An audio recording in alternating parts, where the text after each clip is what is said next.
உங்க வீட்ல கர்ப்பிணி பெண் யாரும் இருக்காங்களா?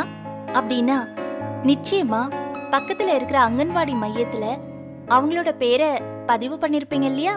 அப்படி பதிவு பண்ணிருக்கிறது மூலமா இந்த கர்ப்பிணி தாய்மார்களுக்கு ரத்தம் மற்றும் சிறுநீர் பரிசோதனைகள், ரணஜன்னி தடுப்பூசி, இரும்பு சத்து மாத்திரைகள்னு எல்லா விதமான கர்ப்பகால பராமரிப்பு சேவைகளும் அளிக்கப்படுது.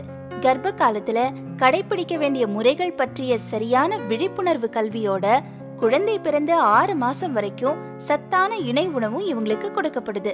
அதோட அரசாங்கம் கொடுக்கிற பிரசவ கால உதவித்தொகையும் இவங்களுக்கு கிடைக்கும். கர்ப்பகால சிக்கல்களை முன்னாடியே கண்டுபிடிக்கிறதுனால பிரசவ நேரத்துல தாய்க்கும் சேய்க்கும் ஏற்படுற நோய்களும் தேவையற்ற மரணங்களும் தவிர்க்கப்படுது.